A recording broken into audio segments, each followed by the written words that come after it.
Luke chapter 11 sukela verse 1 kuya 5. Lomunye asifunzele Psalm number 2. Psalm number 2 lapho khona Psalm number 2 utasifunzela Psalm number 2 utasifunzela verse 6 kuya ku verse 9. Verse 6 kuya ku verse 9 Psalm number 2. Lomunye asifunzele Luke chapter 11 verse 1 to 5. Amen. Cela ke basifunzele embhobheni laba khona wena Luke chapter 11 verse 1 to 5. Bathi kuleke endaweni ethile esigcinile omunye wabafundi bakhe wathi kuye Nkosi sifundise ukukhuleka. Njengoba uJohane wabafundisa abafundi bakhe wayesethi kubo nxa ukhuleka nothi Baba wethu osezulwini malingcweliswe igama lakho mawufike umbuso wakho mayenziwe intando yakho emhlabeni njengasezulwini usiphena isikwa sethu sezinsuku zonke imihla nemihla sithethele izono zethu ngoba nathi sibathethela bonke abanecala kithi asingenise emlingweni kodwa sikhulule kubi wathi kubo ngumuphi kini uyakuba nomhlobo aye kuye phakathi kobusuku athi kuye mhlobo ngitsheleke izikwa zibe zintathu. Cela verse 5. Yeah, cela verse 5 abanenge wakho bese sifunza ke Psalm number 2. Psalm number 2 sukela ku verse 6 kuya ku 9. Ngiyacela labadlali keyboard baphethe nje kancane ngevolume ephansi kodwa sihambisana. Amen. Hallelujah. Bangizame nemastrings.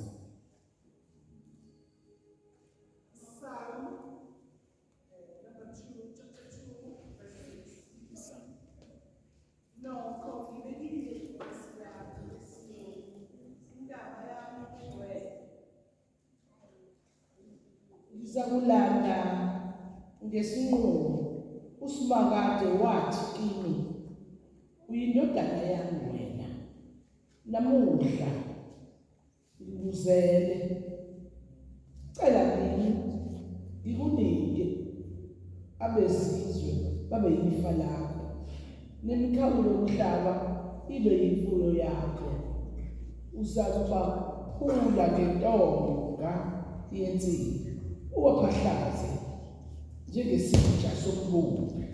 Amen. uNkulunkulu akusise kufunza ngolivi lakhe. Hallelujah. Hallelujah.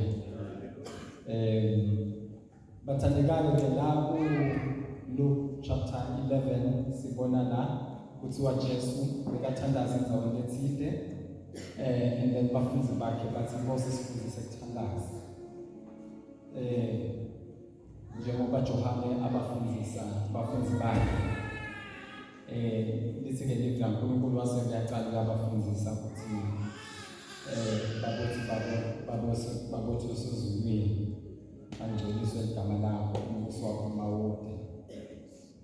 Bathandekayo nesiqiniseko lesikhulu ukuthi laba bazalwane bebahlala bakhuleka noJesu kuphela ukuthi bambona Jesu ukuthi ukukhuleka kwakhe akufani nekwabo. Amen.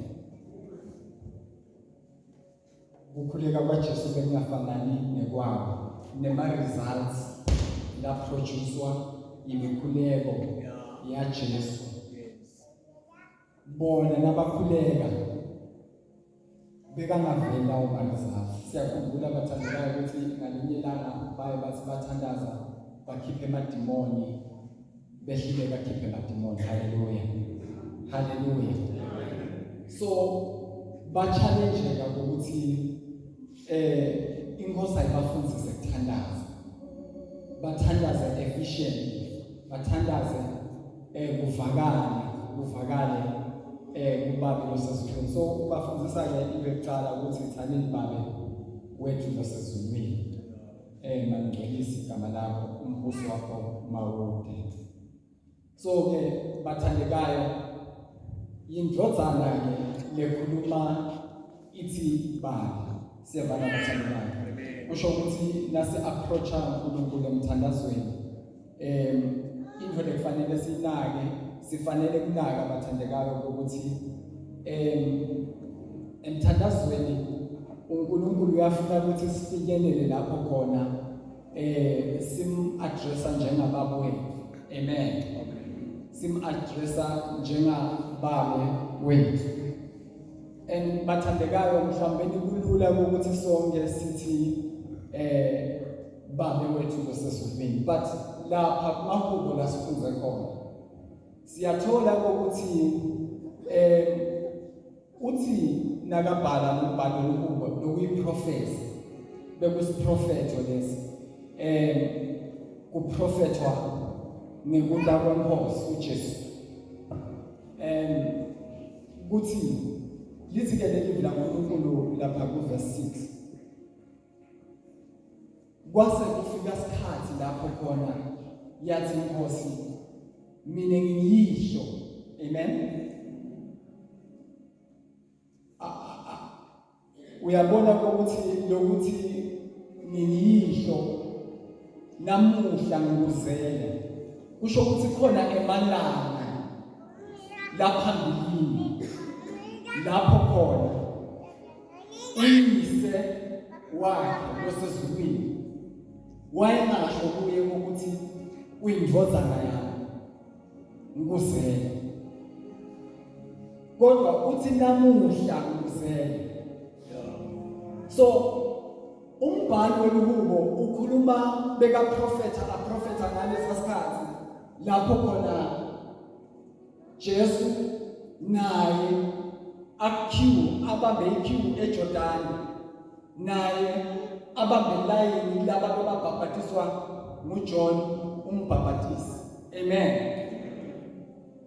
athi John naye umudli kaNkulunkulu bekani umudli kaNkulunkulu lesusa izono zezo haleluya kwafika isikhathi lapho khona kufanele ukuthi abhabhatiswe Jesu wathi Johane cha ngeke ngikhone ukubhabhatisa wena wathi Jesu vuma Johane ukuthi ubhabhatiswe kuze togcwaliseka ini kulunga konke haleluya kuze togcwaliseka ini bathandekayo kulunga konke haleluya siyeva ukuthi ivla uNkulunkulu lisitshela ukuthi kwathi abe asabhabhatisiwe Jesu kwase kuvakala ini kwehla umoya ngcwele wehlela tukwakhe haleluya usekhona keyboard awuzame nje ngicela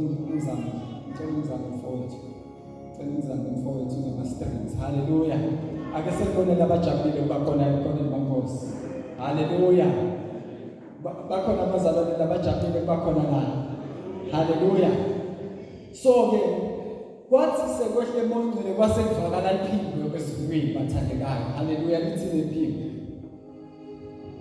lithi le indvodzana yami wena indvodzana yami lengenda njani bathandekayo lengijabulayo nayo haleluya haleluya so all these years ngaleso sikhathi Jesu sona 30 years all this time akaze baba wakhe losezulwini avele athi wena uyindvodzana yami kodwa ngalelo langa abhabhatiswa eJordan abhabhatiswe uJohane wakhuluma lomzala wetinsuku wathi wena uyindvodzana yami so umbhalo lokubo wayebuka evela kamoya abona leso sikhathi ukuthi kutawuba nesikhathi lapho khona sekugcwaliseke kulunga konke abesuya confirm baba wasezulwini athi wena uyindvodzana yami namuhla ngikuzele amen haleluya isho ukuthi ngeke bathandekayo lento lo baba wethu wasezulwini awulula njengalendlela lesicabanga ngayo ukuthi every time la Emthandazweni lithi baba wasezulwini kukhona lapho khona inkosi ingifuna khona and kukhona lapho khona uNkulunkulu kuconfirma yena ukuthi indeed lo nothi babe losezulwini impela uyona indodana noma akayona, because uJesu akuzange kanjalo kusukela ekuqaleni, wahamba wakhula kwaphela 30 years kwangumkhani ubaba wakhe losezulwini aconfirma. Nawufunza living laNkulunkulu encwadini yabaseRoma, Romans chapter 8 verse 14. Thank you, Jesus. Romans 8 verse 14. Romans 8 verse 14. Kufunzeka kanje nabathandekayo. Ngicela nje ukuthi lomunye acuphe ngale lezulu. Uthi lithi lezulu. Awusiqonda abaphethe iBhayibheli isingisi. Romans 8 verse 14.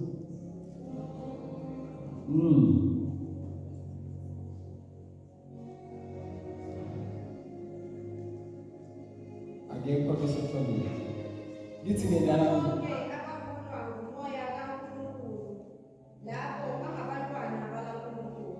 lesingisi noma leli correct lesiGreek ungahlali phasi moya. Lithi labo labaholwa ngumoya kaNkulunkulu, they are sons of God. Bangamadodana. Hallelujah. Ngicela usicela siqhubeke. Funda. Ngokuba anamukelanga umoya wokugqila ukuba nibuye eSale, kepha namukeliswa umoya wobuntwana esimemeza ngaye sithi Abba Baba. Amen. Nemukeliswe umoya wani wabantwana. Iversion le right ithi nimukele the spirit of sonship. Amen. Nimukeliswe umoya lo nenda ukuthi nibe yimanje ngamadodana. Amen. Bese nikhala ngawo lo moya nithini? Qhubeka. Nikhala nithini? Nithi Abba Father. So kusemthandazweni umoya ngcwele akukho akuyi nekwadi nekokuthi sifunze ivesi lapho singakhona ukuthi sithi baba wethu losezulwini asemukele vele njengebantwana bakhe. Kulapho kuqala khona umthandazo, khona indzawo la kufanele khona sifike khona sibe sebudlelwaneni lo inkosi noma babosi losezulwini lapho khona addressa njengemadodana, sikhulume kuye ngamoya sithi baba. Umoya wakhe ufakazelana nomoya wethu ukuthi impela singamadodana. Iqala lapho bathandekayo inzalo. Umthandazo akuyona into lesicima ngayo umlilo, a fire extinguisher, ukuthi into nasitholakele siyayidosa bese sicisha umlilo. Akuyona futhi into lesithi mhlawumbe nasiseswele noma sishayelile bese siyayilanza, kodwa yinto kulapho khona sikhandwa khona, silungiswa khona, size sifike esigabeni lapho khona abathandekayo sifika kule level lapho sikhona relate khona with our Father in heaven. Sithi nasithi baba kugcwale umlomo. Hallelujah. Ukuthi singamadodana. Hallelujah. Hallelujah. Kusho ukuthi Jesu all these years, nawufunza iBhayibheli encwadini yeHebrews chapter 5, iBhayibheli lisitshela ukuthi bekakhala Jesu emalangeni akhe asesemhlabeni, akhala kulona bekanemandla ekumsindisa. Hallelujah. Lithi livla uNkulunkulu wafunza ngekulalela ngehlupheka waze wathi nasafike esigabeni lapho khona asamatsho. Hallelujah. LiBhayibheli bathandekana likhuluma ngemadodana, likhuluma ngebantu labamatsho, likhuluma ngebantu labafike la sebafike esilinganisweni ebudodeni lokuphelele baKristu. Alikhulumi kunebantwana baNkulunkulu nangabe sisinziswa, kodwa uNkulunkulu ufuna ukuthi manje bese senza njani bazalwane, siyakhuphuka manje, siyakhula, size sifika esigabeni lapho kuthiwa siyini manje, singamadodana. Amen. Siyini manje? Singamadodana kaNkulunkulu. Emthandazweni bazalwane kulapho sakhiwa khona. Umkhuleko bathandekayo akuyona into levela kithi yaNkulunkulu. Umkhuleko uvela kuNkulunkulu, utakithi uye kuNkulunkulu. Esimini yase-Eden, Adam angawela esonweni, asiva ukuthi khona lapho bekakhuleka khona. Kodwa bekane-fellowship nababa wakhe wasezulwini. They were one in spirit. Before kufike sono sibahlukanise. Ngisho manje bathandekayo ukuthi they were one in spirit. Ngisho ngokuthi bathandekayo bafika lapho sikhathi lithi livula uNkulunkulu kwase kufanele khona ukuthi ethe anike intilwane emagama akhe. Haleluya. Lithi livula uNkulunkulu akazange kwena uNkulunkulu lokho kodwa kwenziwa ngubani? Adam. Haleluya. Ngoba uNkulunkulu bekathi ukuthi lokhu nakakusho Adam ngilokho okusenhlizweni yakhe. Amen. They were one in spirit. Before kufike sono sibehlukanise bathandekayo. So umthandazo ke yindlela yaNkulunkulu yokusibuyisela kuye. Yindlela yokuthi sibe aligned ngoba manje if umthandazo sofanana ne-lifeline bathandekayo. So uNkulunkulu kwase uvela uhamba sowembula i-wisdom lethi umbula kuhlakanipha lokuthile ukuze ukuthi bantu bamfune uNkulunkulu.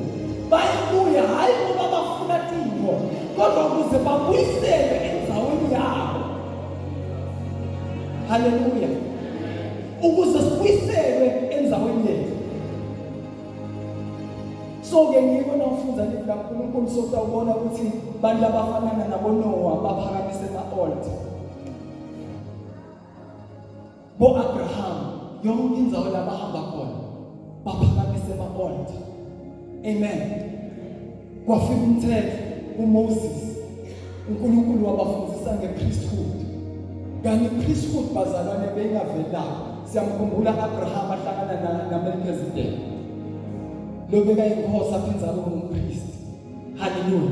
Nasikhuluma ngenkonzo yebampriest bathandekayo, inkonzo yepriest ikhuluma ngendlela ukuhlakanipha kwaNkulunkulu lokusisa kuNkulunkulu.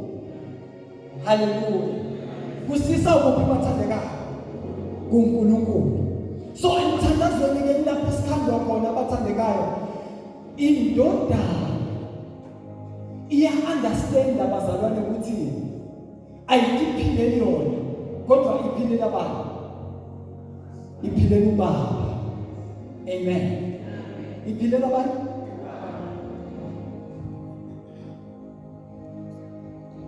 NgokwesiBhayibheli bathandekayo, indodana ngiyona lekunyatini ukuthi irepresente baba wethu losezulwini. Ngiko athi Jesu lobone mini sobone baba. Athi Jesu mine nobaba simunye. Haleluya. Athi Jesu emagama lengiwakhulumayo, amazwi engiwakhulumayo abona amagama ami kodwa abantu bathandekayo abantu uthi Jesu ngiyalalela bese ngiyakhuluma. Haleluya. Uthi Jesu khuluma indodana lana bathandekayo. Ngifuna sibambe lento yendodana. Uthi Jesu angeke ntonda inthando yami kodwa ngidele ntonda inthando yabantu yalona mthumile. Ngidele ntonda inthando yabantu. So emthandazweni ke lapho silethwa khona leyo position. Haleluya bathandekayo. Lapho silethwa khona position ngokuthi sibe aligned to be one with the Father. Emthandazweni akucounti emagama lengawakhuluma kodwa emthandazweni nokubalekile ngoba uze ukuthi uPaul Paul akakhuluma ngemthandazo thina asibonga ukuthandaza kodwa uMoya uyasendekelela epraying late because we don't know how to pray. But umuntu uyasibubulela ngiko ukuthi umthandazo usuka kuye usuka kumuntu wasezulwini utekithi ubese uyasithatha la sikhona khona usiphakamisele endaweni ephakeme ukuze siyoqala ku-operate kule level yonkulunkulu. Siyoqala si-operate kule level yonkulunkulu. Ngiko athi ubhali I think noma ngisam 84 yini uthi ubhali wolubo nina nonke namadodana kaNkulunkulu ungathi uyabatshela labazalwane ukuthi anathi yini khuluma uNkulunkulu uthi ukhuluma ngale mboni uthi anathi ukuthi ye are sons of God of the Most High but nobhuba nibhubhise kwabantu bhaka because I understand ukuthi you are sons of you are God. You are God. Nina uNkulunkulu. Nina level. uNkulunkulu ufuna ukuthi njengoba sesisemadodana yena bese uyakasha njengobaba. Bese kuvela amadodana ngiko lithi livela uNkulunkulu. Imvelo yonke iyabubula. Iyakhala the whole creation is growing. Iyakhala iyabubula bathandekayo. Imele kubonakaliswa kulivilo kwani kwamadodana uNkulunkulu ngoba ekuvela kwamadodana uNkulunkulu likhambi selvelile ngokuvela kwamadodana uNkulunkulu sokhona uhleli phakathi kwabantu sowakhile. His name shall be Emmanuel. Nkosi nathi. Hallelujah. Hallelujah. So emthandazweni nasifika emthandazweni asikhulumi kakhulu siyalalela. Oh my God. All right. If ufuna kuyibamba kahle emthandazo it is until sikhule bathandekayo. And then wena ithatha isikhathi. Nangabe umuntu lokhuleka ngesiguqo semthandazo ngabo Wednesday phela awalinye ngeke ukhone kukhula uze ufike kulesigaba lapho khona uthandazisa kwaKristu la uthandazisa kwendodana lapho khona la ukhona ukuthi nibe one with the Father because it takes time ngoba sisenyameni kodwa every time lasichitha isikhathi ebukhoneni baNkulunkulu siyatrainwa emasenses ethu akamoya ayashabishwa bathandekayo sesiyaqala sekulethiwe lesiqonzako tasezulwini nasiqhubeke emthandazweni uze athi omunye imfihlakalo yemthandazo isekuqhubeke nesithandazo sona uva ungathi inyama ikudonsele emuva akusiso sikhathi sekuyekela sikhathi sekuqhubeka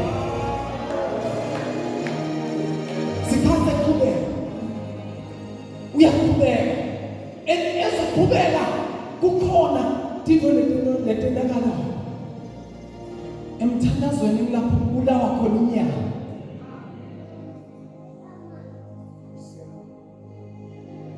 Siqala kwangathi lohambo lunzima bathandekayo sive ukuthi akukhulekeki but siqhubeka siyabonga Nkosi. Jesus. Ukhona uMongcwele, ukhona la kuselekelela phela bathandekayo. Ukhona noma ngabe inyama yami ngiyayiva ukuthi iyaphikisa, angiqhubeke ngithi ngiyabonga Nkosi. Kodwa wena umuhle uNkulunkulu, ludumo lube lwakho. Sikunika imbeko uNkulunkulu. Qhubeka, uqhubeke if you are able to speak in tongues. Qhubeka and speak in tongues. Phela bathandekayo, la sekukhuluma khona labanye baze bakhulume ngedibini. Ifakazela nenzaba yokuthi asithandazi imithandazo yethu kodwa sithandazi imithandazo yakhe ngoba uthi Johana umpostoli sinesiqiniseko ukuthi nasikhuleka uyasizwa yena ngoba sikhuleka according to his will. Sona sikhula njengamadodana imithandazo yethu ibe siqala iba accurate.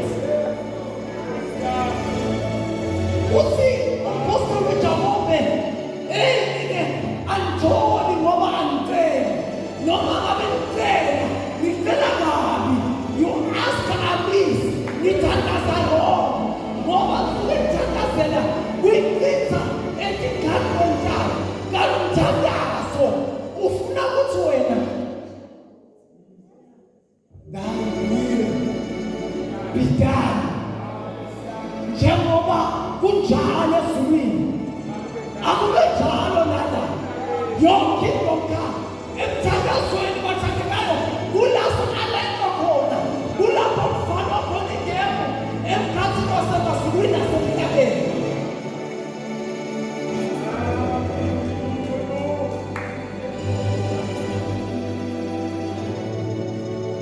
So umoya wakho siyakhona ukuya kuye sithi Baba wasezulwini.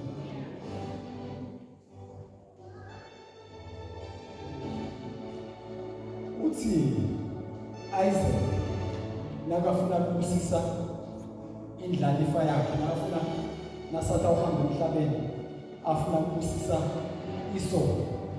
Haleluya. Nakubusisa abantazabana. Yes, isa. Ufuna kwabe mafa manje. Ngidla uNkulunkulu lithi wathi ngendodana lenzayo. Wathi ahambe yomfunela inimathana. Inyamazana. Yes. Ayomfunela his favorite. Yeah. Hallelujah. Yomfunela inimathana. His favorite. Abese-ke nasayibuyisile utawube sumlomzala unjani? Release blessing. Hallelujah. So in prayer, now the secret of prayer is to understand properly what the Father wants at the time. I'm feeling the Leba. Never needs the Batangana Momuti. Hey, full fees. Hey, insurance. The Batangana. No matter the figure nine. Get them and figure. Yes, we are passing. Nyatuna msazila ufu mtamenelo wasesheshe no mtamenelo lokuthola ngaleso sikhathi awuwona mtamenelo kodwa ebhanoyi nekuphulela kuye awuyekele buka sikhathi awuyekele khona kulelisi ngofilipe gibela kumtamenelo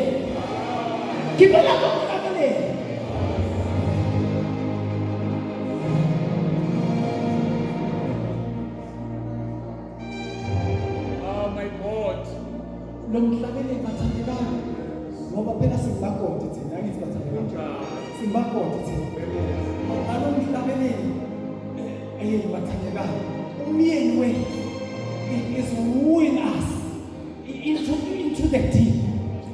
Ebazalwane usinika ilanguage lithandana bantu abathandana bokune language le understandwa ngabo bobabili bangakhuluma abakhuluma ayabona ngisho kakhulu ibona language ngalo lomunye iyakhuluma kulo lomunye ukuthi hayi manje sale sihamba noma manje sekuyezela noma manje salulethela lutho lwalo noma unikwa igama linye kuthiwa ngcwele we are not wasting time. Ngoba ulalele kakhulu ukuthi siyine sinovela nesifuna inkosi emthandazweni yakho. Ndawona njani kuze ngijabulise ngoba sibusiso sinelela ekutheni discover ukuthi yini ngifuna ukini. Let your will be done. Ayendele la kimi mthandazweni. Hallelujah. Ngasifike khona inyama ibulawe ife. Lapho sinikela khona imihlatshelo. Umhlatshelo bazalwane uthi Davide angeke nginikise umhlatshelo uNkulunkulu ongangikhosti lutho. Sho ukuthi i-sacrifice iya-cost. Ifanele kunenja in-cost. Emthandazweni ke kulapho khona kubulawa khona inyama. Naba boPawula baboshiwe ebusuku ejele phakathi kwamabili. Angathi bathandekayo kube mfundisi Miyeza benginawe. Angathi noma ngabe besabe siyakhalekisa siyakhesa lapha ebusuku noma sithi uNkulunkulu why me Lord? Oh saze safa safela ivangeli. Kodwa in the middle of the night angikholelwa bathandekayo kulesifundo lesisifundayo ngoba nawo bengamadlozi akamoya angikholelwa kokuthi laba bacabangela ukuthi kufanele ukuthi bene njani in the middle of the night ngoba bebayazi into yokuqala noNkulunkulu ngoba kuthiwe laba bangamadlozana uNkulunkulu bena njani baholwa ngumoya so ebusuku esikhundleni sokuthi bakhale ba-intercede kokuthi abakhulule emakethaneni kwathiwa hayi nilemele kudumiswa banikwa umhlabelelo bayivuma le ngoma bavuma kuholwa moyingcwele bekabahola moyingcwele ngoba bekade ukuthi emaketane ngoba amaketane atawuphilitwa nguye kodwa kufanele iqale kuphi ku-obedience iqale ku-obedience emthandazweni sifundiswe i-obedience kuthi noma ngabe kubuhlungu sishayiwe ngiyeva ukuthi sinakukhulekela umndeni wami ngimshiyile angikho angathi bonekani ne-school fees angasibhadali kodwa athi moyingcwele siyadumisa ngithi uxakekile angasikhokhi ne-school fees athi moyingcwele nasifika manje emthandazweni ngive manje ukuthi kunomthwalolohlalako enhliziyweni yami welapha emthandazweni athi nje umoyingcwele akukhulekele umbhishobhu waseNatali awukodwa nkosi ne-school fees siyokhuluma ngesikhathi kodwa uNkulunkulu bantwana bami bayosebenza nini kodwa nangithi ngikhuluma nge-school fees kuphume amagama lathi umbhishobhu waseNatali i-blessing yami ilele ku-obedience kokuthi umoyingcwele uyayintasida therefore ufuna ibhondi yami ukuze angibuse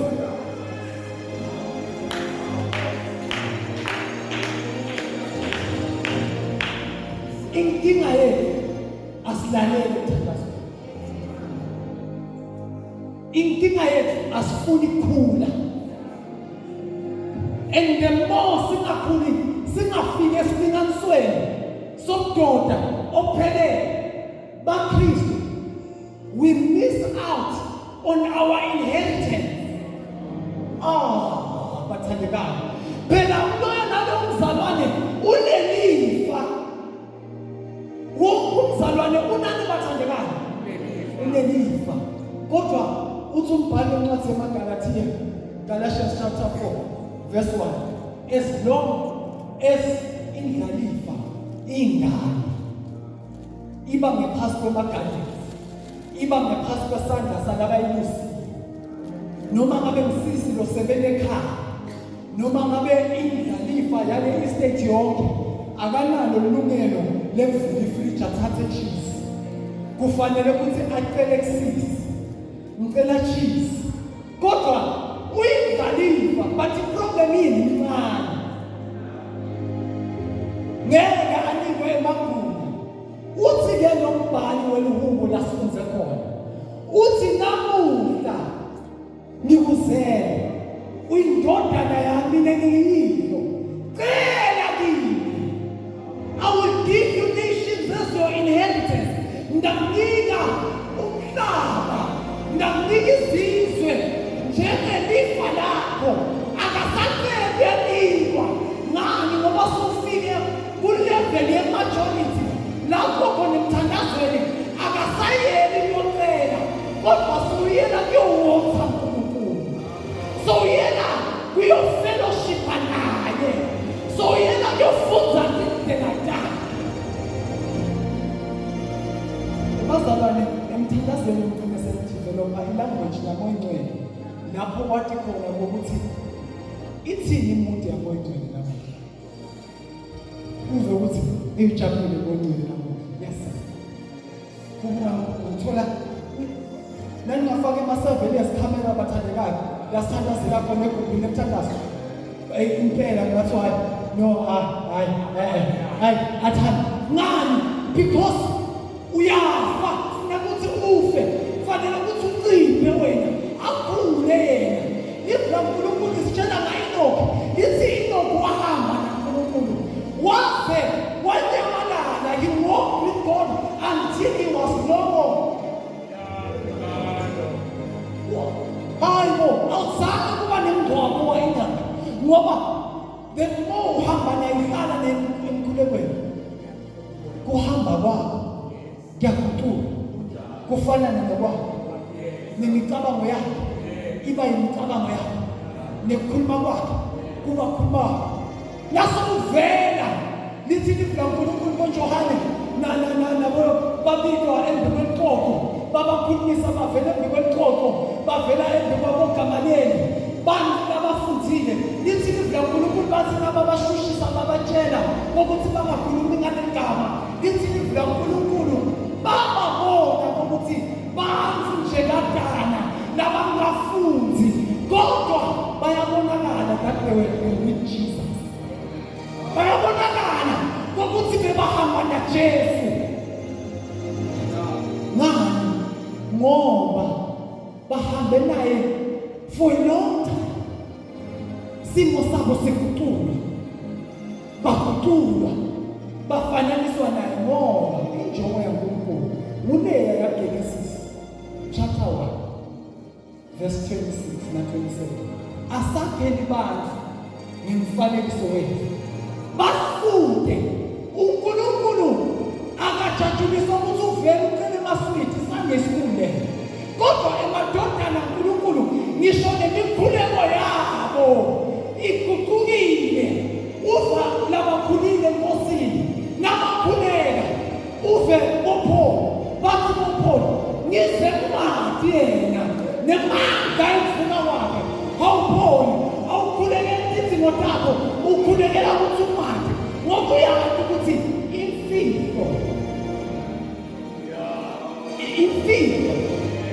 imfihlo lapho khona indoda itawunikwa lifa izinikwe nekuthi ibuse and have dominion and have what? Dominion yenenjani ibuse ayithini kulayisha emasaka emali kodwa ne-approval yeyise ne-authority yeyise sibekwe ekhanda lakhe angahamba ayoshumayela angaphansi sikhwama sekumali angahamba kuthiwe ikonomi bathandekayo ibheke phansi kodwa yena he will enjoy plenty because now they rule above situations. uNkulunkulu uthi Jesu Luke 10 verse 22 uthi the Father has committed everything to the Son. Oh yes. Yibona bathandekayo uthi Jesu indodana kaNkulunkulu uyise ucommite yonke akamgodle lutho lodaba umnike konke umnike ukhozi wamnika yonke into emandla ezulwini nasemhlabeni ngoba sokufike esilinganisweni sekuba indodana sengabuza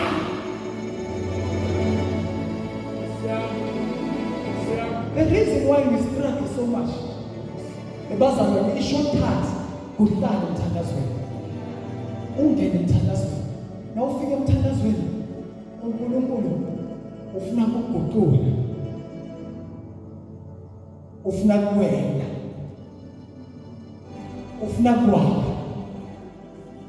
so imfihlo ayikho ukuthi uattende umthandazo wangabona isithathu ngikhuluma ngabona isithathu bathandekayo ngoba lena khona kunesifundo sawenziwa akusiko kuya emthandazweni uyothandaza nebazalwane lokubalekile emthandazweni kunokwendeka emthandazweni kunokuthi utawuvuma ukuthi ube libumba esandleni sembumba emthandazweni. Lokubalekile ukuthi ngoba emthandazweni uNkulunkulu utakhombe amabala. Ebukhondeni kaNkulunkulu uthi Isaiah, "Hawu, hana ngcolile nje. Nihlala emkhathini wabantu abangcolile. Netinzebe tami tingcolile." Once umoyingcwele, ngoba ingcwele liyandzawo, umoya njani oyingcwele? Uya ebukhoneni benkosi. Akekho umuntu ayibona inkosi ngaphandle kwayo ngokungcwele. So nangabe kunetinto langathatha moyingcwele ngempilo yakho, utakukhomba. Nangabe umuntu omusha userious ngaNkulunkulu, utawukhomba i-boyfriend. Hallelujah. Ayivuse nje i-boyfriend. Ngalenye ilanga uqhamuka ujabulile. Hayi, ufika ujabulile usemthandazweni. Nithi nje nisaqala ime ngetinyawo i-boyfriend noma i-girlfriend. Ime ngetinyawo. Ubathi uthi baba no. Ubone ukuthi ayiphambili encola le. Ayiyi ngampela. Nangabe umyeni uphoqe unkosikazi noma unkosikazi uhluleke ekuthobeni indoda yakho, umoya ongcwele utayivusa lento. Ake siqale. So until that matter is dealt with, there is no prayer, there is no fellowship emkhathini kwakho nomoya ongcwele. Awulaleli. Ungaqhubeka uthebeleze uyelela le umoya ongcwele ngeke aphinde akhulume nawe. Ungathethi ngale. Awusakhuli. Bazalwane labaningi basitaka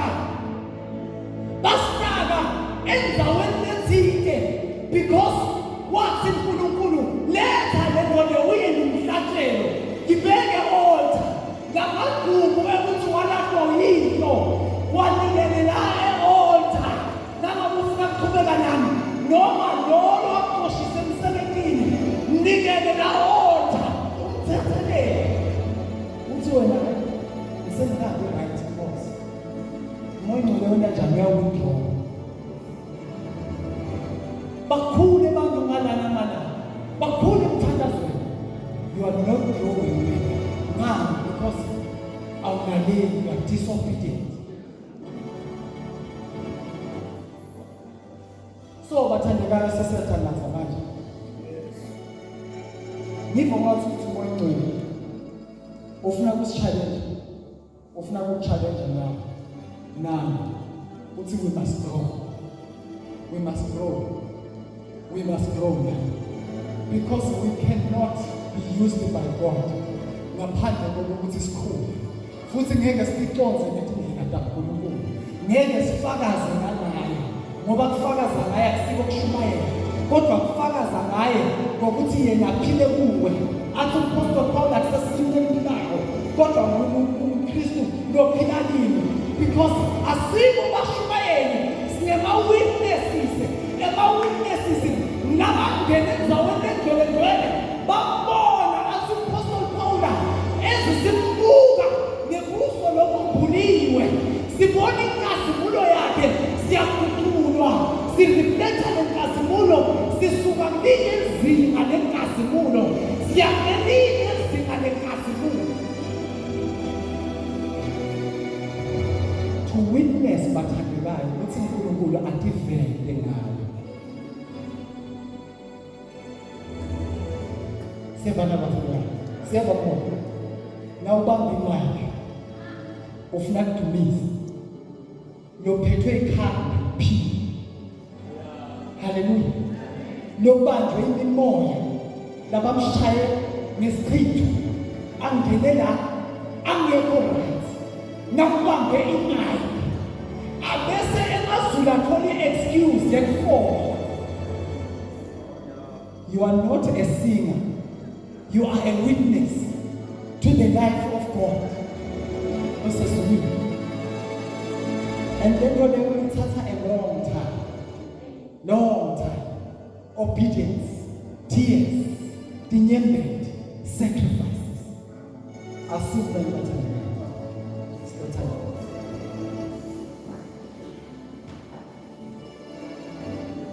Labanye benu ngisathandaza ngo 10 minutes. 10 minutes. Ema devotions akho ngesuku uthandaza 10 minutes. Labanye benu bayahlala kuma social networks, bahlale bathi baphuma kuma social networks bayohlala embi TV. Bahlale kungene masoap, kuphumelele, kungene lenye. Namhla ufuna kubona ukuthi bani wenene itawuphetha kanjani. Uyoqala nini kuthandaza. Uyoqala nini manje kukhuphuka kukhula. Ngoba as long as singakhulu kutawanza kumnyama eveni. Maningi emasonto but akanawo impact ezweni. Ezweni into lesibonako manje legcwalayo.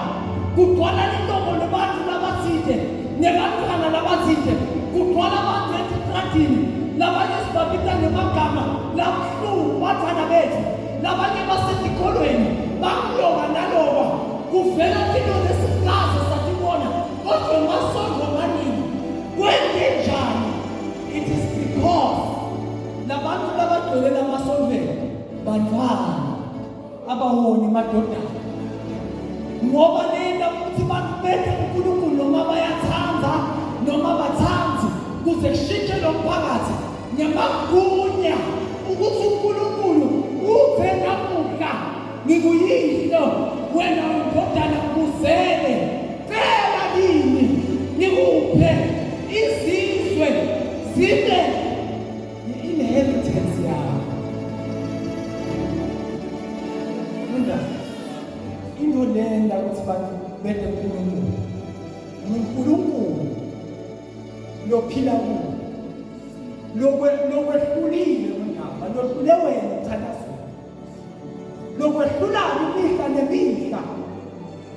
Akwende ubone ukuthi uyinathi.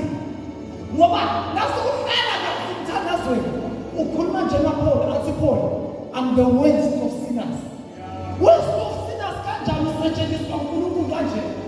Athi uApostle Paul, hey, wabeka iva esikhundleni sami. Usathane wabeka ieva ngathandaza uNkulunkulu ngathi uNkulunkulu ngicela ususele lifa. uPaul bathandekayo mina bengicabanga ukuthi uyigiant kodwa wayebuthaka nokuthaka udalulwa kuphekholeni kaNkulunkulu ukuthi kuze kwaseke lelifi lelithi let the weak say I am strong, let the poor say I am rich because of what the Lord has done.